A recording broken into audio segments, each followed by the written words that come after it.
A shocking high-voltage intro. One sentence. Hard-hitting fact or contradiction. A bombshell affidavit claims a former police minister manipulated SAPS structures for personal favors. Under oath, he said the opposite.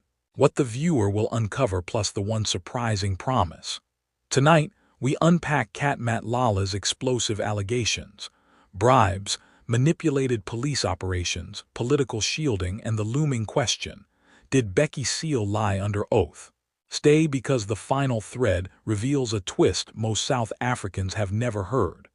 A compelling viewer challenge or question tied to the scandal. If one powerful official can tilt SAPS machinery for a single person, what stops the entire justice system from becoming a bargaining chip? Comment SAPS if you think transparency hearings should be televised. D1. Did SAPS become a personal service for the connected? Matlala's claim introduces the core tension. Influence traded for protection. Why Matlala's admitted wrongdoing makes his testimony even more potent. A flawed whistleblower still reveals systemic weaknesses. Imagine a police docket that shifts direction depending on who paid. Practical stakes of manipulated investigations. Matlala's own version of the favor for access cycle. How he believed the system worked and why that matters. Never ignore who signs off on police transfers. Career movements often reveal unseen power plays. Did Cele protect a network or just a single ally? Two possible narratives, both disturbing. Bribery rarely looks like cash in a brown envelope.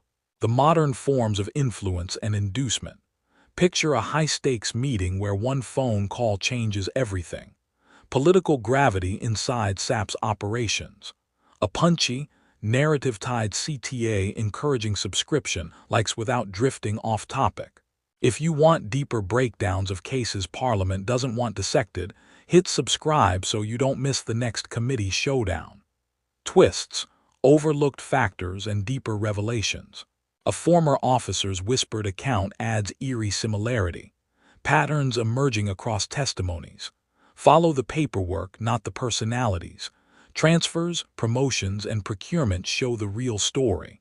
If Cele didn't lie under oath, who did and why? A perjury dilemma with multiple suspects. State capture didn't end. It evolved. Micro-capture inside SAPS structures. Envision a courtroom where every timeline contradicts itself. How conflicting testimonies reveal deeper rot. A leaked WhatsApp thread changes the tone entirely. Digital breadcrumbs and their impact. Why do VIP protection units appear in unrelated cases? Signals of influence far beyond policing. The real battle isn't justice, it's narrative control. Who owns the public version of events? Picture a commission suddenly forced to subpoena everyone. The tipping point that could unravel everything. Every institution fails silently before it collapses loudly. What the public must watch in the coming weeks.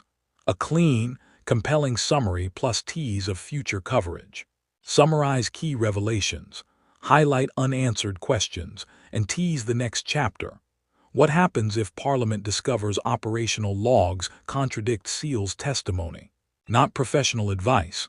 Consult a qualified expert as needed.